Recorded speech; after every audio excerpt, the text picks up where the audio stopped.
Este é o Sol. Desde o ano 10.000 a.C., a história abunda em pinturas e escritos que refletem o respeito e a adoração dos povos por este astro. E é simples entender o porquê, com seu aparecimento todas as manhãs, trazendo visão, calor e segurança, salvando-os do frio e da escuridão da noite repleta de predadores. Sem ele, todas as culturas perceberam que não haveriam colheitas nem vida no planeta. Estas realidades fizeram do Sol o astro mais adorado de todos. Todavia, muitos estavam atentos também às estrelas. As estrelas formavam padrões que lhes permitiu reconhecer e antecipar eventos que ocorrem de tempos em tempos, tais como eclipses e luas cheias. Eles catalogaram grupos celestiais daquilo que conhecemos hoje como constelações. Esta é a Cruz do Zodíaco, uma das mais antigas imagens na história da humanidade. Ela representa o trajeto do Sol através das 12 maiores constelações no decorrer de um ano. Ela também representa os 12 meses do ano, as 4 estações, solstícios e equinócios. O termo zodíaco está relacionado com o fato das constelações serem antropomorfismos ou personificações, como pessoas ou animais. Por outras palavras, as primeiras civilizações não só seguiam o Sol e as estrelas, como também as personificavam através de mitos que envolviam seus movimentos e relações. O Sol, com seu poder de dar vida e de salvar, também foram personificados como se representasse um criador ou um deus. Deus Sol, a luz do mundo, o salvador da humanidade. Igualmente, as 12 constelações representaram lugares de viagem para o Deus Sol e foram nomeados por elementos da natureza que aconteciam nesses períodos de tempo. Por exemplo, Aquários, o portador da água que traz as chuvas da primavera.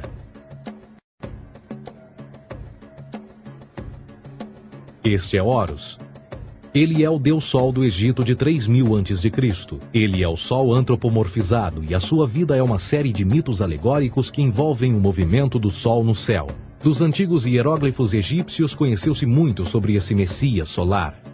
Por exemplo, Horus, sendo o Sol, tinha como inimigo o Deus Sete, que era a personificação das trevas ou da noite. E metaforicamente falando, todas as manhãs Horus ganhava a batalha contra Sete. E no fim da tarde, Sete conquistava Horus e o enviava para o mundo das trevas. Será importante frisar que trevas versus luz ou bem versus mal tem sido uma dualidade mitológica onipresente que ainda hoje é usada em muitos níveis. No geral, a história de Horus é a seguinte. Horus nasceu em 25 de dezembro da Virgem Isis Mary. O seu nascimento foi acompanhado por uma estrela no oeste, que por sua vez foi seguida por 3 reis em busca do Salvador recém-nascido. Aos 12 anos era uma criança prodígio nos ensinamentos, e aos 30 anos ele foi batizado por uma figura conhecida por Anup, e assim começou o seu ministério. Horus teve 12 discípulos e viajou com eles, fazendo milagres tais como curar os enfermos e andar sobre as águas. Horus também era conhecido por vários nomes como a Verdade, a Luz, o Filho Adorado de Deus, o Bom Pastor, Cordeiro de Deus, entre muitos outros. Depois de ter sido traído por Tifão, Horus foi crucificado, enterrado por 3 dias e então ressuscitou. Estes atributos de Horus, originais ou não, parecem influenciar várias culturas mundiais e muitos outros deuses encontrados com a mesma estrutura mitológica. Atis da Firígia nasceu da Virgem Nana em 25 de dezembro. Crucificado, foi posto na tumba e 3 dias depois ressuscitou. Krishna, da Índia, nasceu da Virgem Davaki com uma estrela no ocidente assinalando sua chegada, fez milagres juntamente com seus discípulos e após sua morte ressuscita. Dionísio da Grécia nasceu de uma virgem em 25 de dezembro. Foi um professor peregrino que praticou milagres como transformar água em vinho e é referenciado como Rei dos Reis, Filho unigênito de Deus, o início e o fim, entre muitas outras coisas, e após sua morte ressuscitou. Mitra da Pérsia nasceu de uma virgem em 25 de dezembro. Ele teve 12 discípulos e fazia milagres. E após sua morte foi enterrado por 3 dias e então ressuscitou. Ele também foi chamado de a Verdade, a Luz, entre outros. Curiosamente, o dia sagrado de adoração a Mitra era um domingo. O que importa salientar é que existiram inúmeros salvadores em diferentes períodos em diversos lugares da Terra que preenchem essas mesmas características. A pergunta que não quer calar: o porquê desses atributos? Por que o nascimento de uma virgem em 25 de dezembro? Por que a morte e a ressurreição após 3 dias? Por que os 12 discípulos ou seguidores? Para descobrirmos, vamos examinar o mais recente dos Messias solares. Jesus Cristo nasceu em 25 de dezembro em Belém. Ao nascer foi anunciado por uma estrela no ocidente que seria seguida por 3 reis magos para encontrar e adorar um novo Salvador. Tornou-se pregador aos 12 anos. Aos 30 anos foi batizado por João Batista e então iniciou seu ministério. Jesus teve 12 discípulos que viajaram com ele praticando milagres como curar doentes, andar sobre a água, ressuscitar mortos. Ele também é conhecido como Rei dos Reis, o Filho de Deus, a luz do mundo, o início e o fim, o Cordeiro de Deus, entre muitos outros. Depois de ter sido traído por seu discípulo Judas por 30 moedas de prata, ele foi crucificado, posto em uma tumba e após 3 dias ele ressuscitou e ascendeu aos céus. Em primeiro lugar, a sequência do nascimento é completamente astrológica. A estrela no ocidente é Sírius, a mais brilhante do céu noturno, que a cada 24 de dezembro se alinha com outras 3 estrelas brilhantes no cinturão de Órion. Essas 3 estrelas brilhantes são chamadas hoje, como eram na antiguidade, 3 reis, 3 Marias no Brasil e Portugal. Os 3 reis e a estrela mais brilhante, Sírius, todas apontam para o nascer do Sol em 25 de dezembro. Esta é a razão pela qual os 3 reis seguem a estrela a oeste em uma ordem que apontam ao amanhecer. O nascimento do Sol.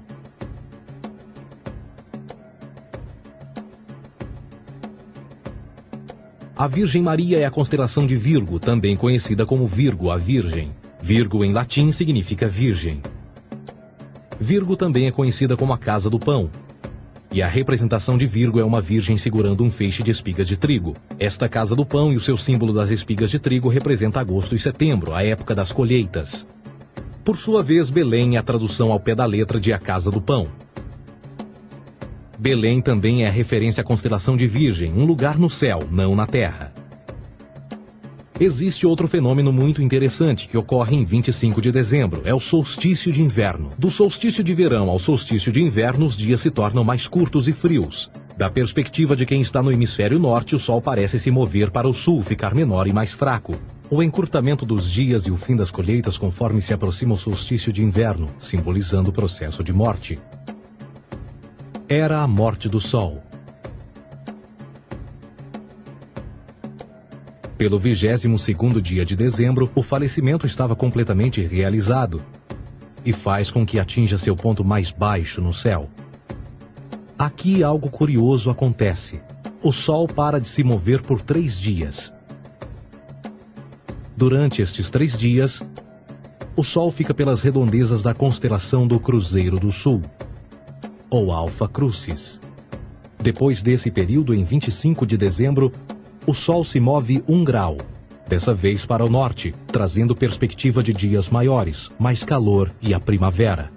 E assim se diz: o Sol morreu na cruz, ficou morto por 3 dias, apenas para ressuscitar ou nascer mais uma vez. Esta é a razão pela qual Jesus e muitos outros deuses solares compartilham da ideia de crucificação, morte por 3 dias e o conceito da ressurreição. É o período de transição do Sol antes de mudar para a direção contrária no hemisfério norte, trazendo a primavera e assim a salvação. Todavia, eles não celebram a ressurreição do Sol até o equinócio da primavera, ou Páscoa.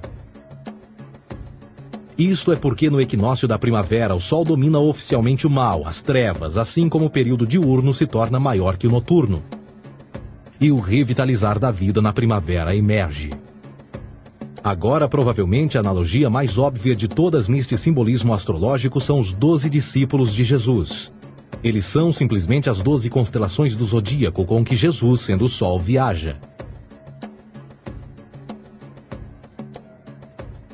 De fato, o número 12 está sempre presente ao longo da Bíblia.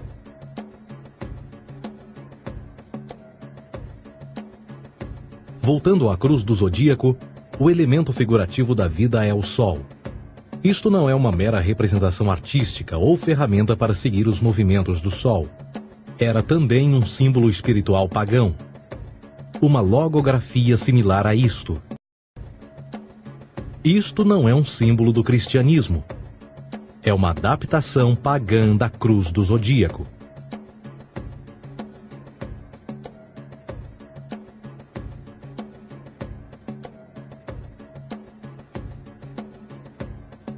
Esta é a razão pela qual Jesus, nas primeiras representações, era sempre mostrado com a sua cabeça na cruz.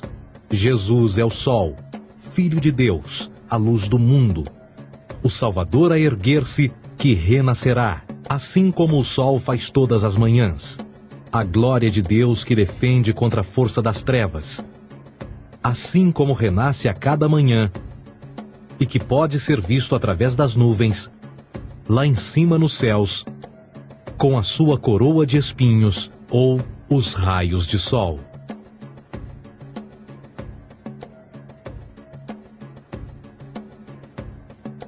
Agora, nas muitas referências astrológicas ou astronômicas na Bíblia, uma das mais importantes tem a ver com o conceito de eras. Através das Escrituras há inúmeras referências a essa era. Para compreender isto, precisamos primeiro estar familiarizados com o fenômeno da precessão dos equinócios. Os antigos egípcios, assim como outras culturas antes deles, reconheceram que aproximadamente de 2150 em 2150 anos, o nascer do Sol durante o equinócio de primavera ocorria num diferente signo do zodíaco. Isto tem a ver com a lenta oscilação angular que a Terra tem quando roda sobre o seu eixo. É chamado de precessão porque as constelações vão para trás, em vez de permanecerem no seu ciclo anual normal. O tempo que demora cada precessão através dos 12 signos é de 25.765 anos. Este ciclo completo é chamado também de Grande Ano, e algumas civilizações ancestrais sabiam disso. Referiam-se a cada ciclo 2.150 anos como Era. De 4.300 a.C. a 2.150 a.C. foi a Era de Touro. De 2.150 a.C.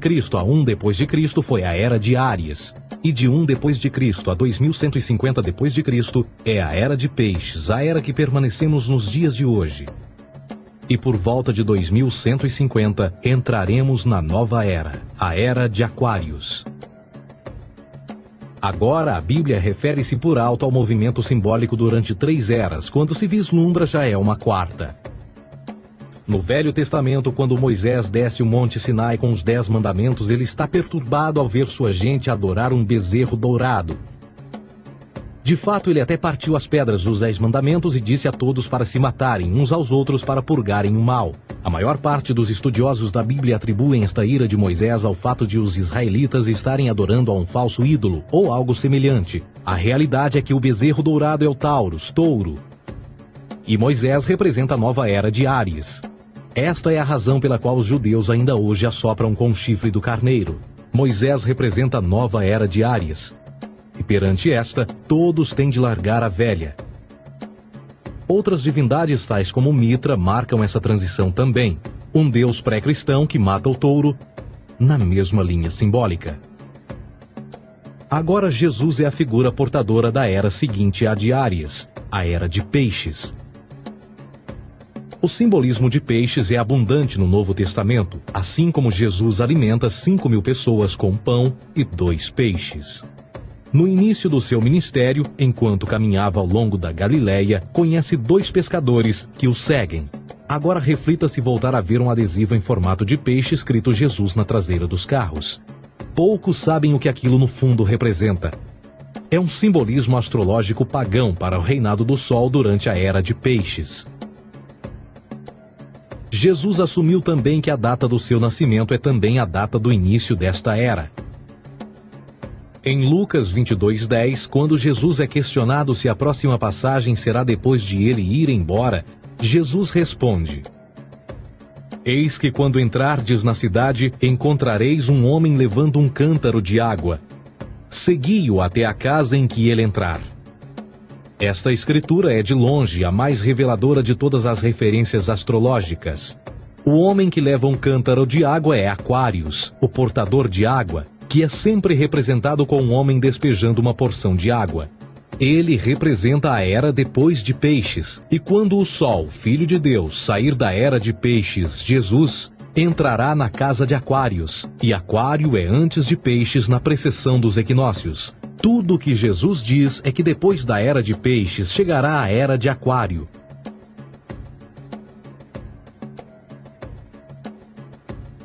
Agora todos já ouvimos falar sobre o fim do mundo.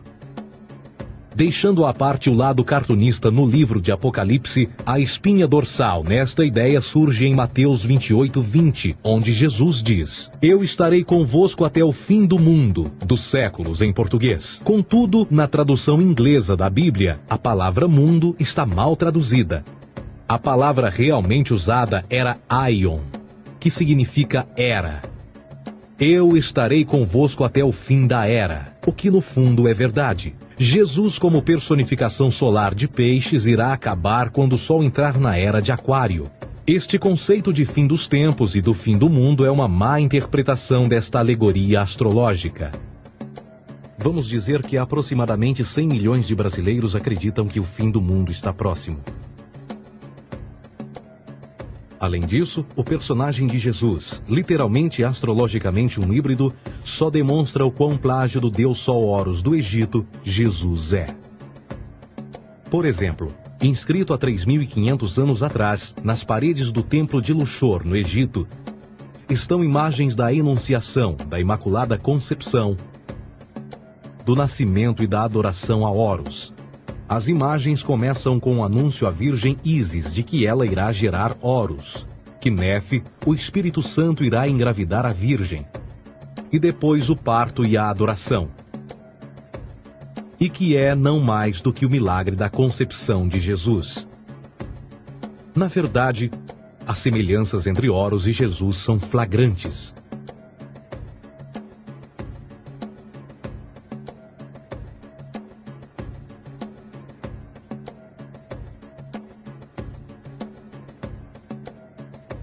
E o plágio continua.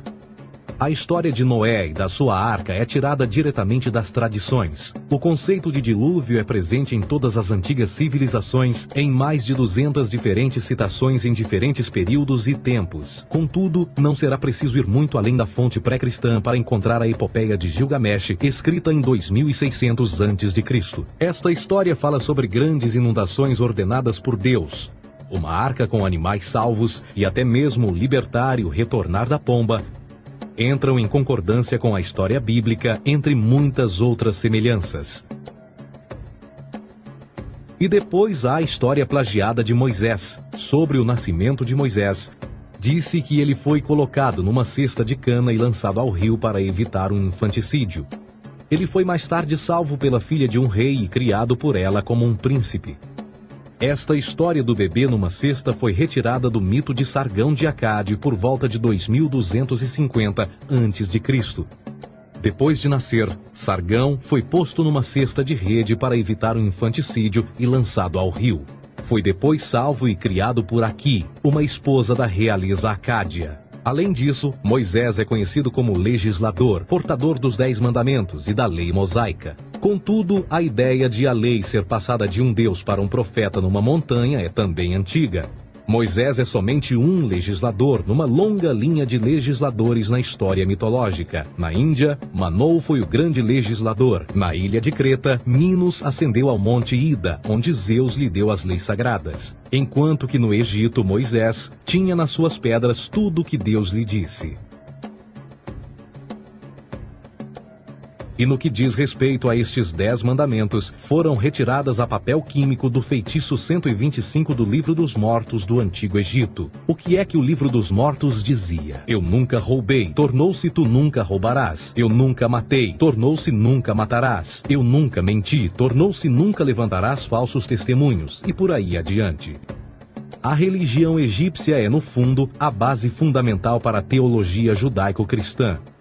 Batismo, vida após a morte, julgamento final, imaculada concepção, ressurreição, crucificação, a arca da aliança, circuncisão, salvadores, comunhão sagrada, dilúvio, Páscoa, Natal, a passagem e muitas outras coisas e atributos são ideias egípcias, nascidas muito antes do cristianismo ou judaísmo. Justin Martyr, um dos primeiros historiadores e defensores cristãos, escreveu: quando nós, cristãos, dizemos que Jesus Cristo, nosso Mestre, foi produzido sem união sexual, morreu e ressuscitou e ascendeu aos céus, nós não propomos nada de muito diferente do que aqueles que propõem e acreditam tal como nós, nos filhos de Júpiter. Numa escrita diferente, Justin Martyr diz: ele nasceu de uma virgem. Aceite isto em comum com o que você acredita dos Perseus. É óbvio que Justin e outros cristãos cedo souberam como o cristianismo era semelhante a outras religiões pagãs. Contudo, Justin tinha uma solução. Para além de tudo o que sabemos, o diabo era em quem mandava. O diabo teve a ambição de chegar primeiro que o Cristo e criou essas características para o mundo pagão. A Bíblia não é nada mais do que um híbrido literário astroteológico, tal como todos os mitos religiosos que os antecederam. De fato, o aspecto da transferência de atributos e umas personagens para as outras é facilmente reconhecida no próprio livro em si. No Antigo Testamento há a história de José. José era um protótipo de Jesus. José nasceu de um milagre, Jesus nasceu de um milagre. José tinha 12 irmãos, Jesus tinha 12 discípulos. José foi vendido por 20 pratas, Jesus foi vendido por 30 pratas. Irmão Judá sugere a venda de José. O discípulo Judas sugere a venda de Jesus. José começa os seus trabalhos aos 30, Jesus começa aos 30 também. Os paralelismos continuam. Além disso, haverá algum registro não bíblico da existência de mais alguém chamado Jesus, filho de Maria, que viajou com 12 seguidores e curou pessoas? Existiram muitos historiadores que viveram no Mediterrâneo durante esse mesmo período e até mesmo após a presumível morte de Jesus. Quantos desses historiadores fizeram relatos sobre a sua figura? Nenhum.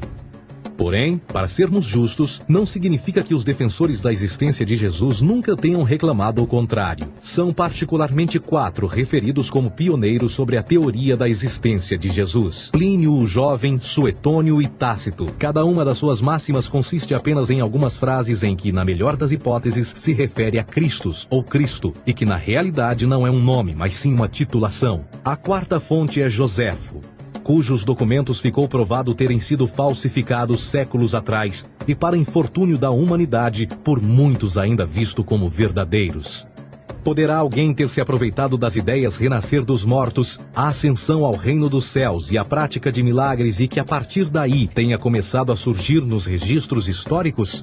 Não, porque uma vez pesadas as evidências, há grandes probabilidades da figura conhecida como Jesus nunca sequer ter existido.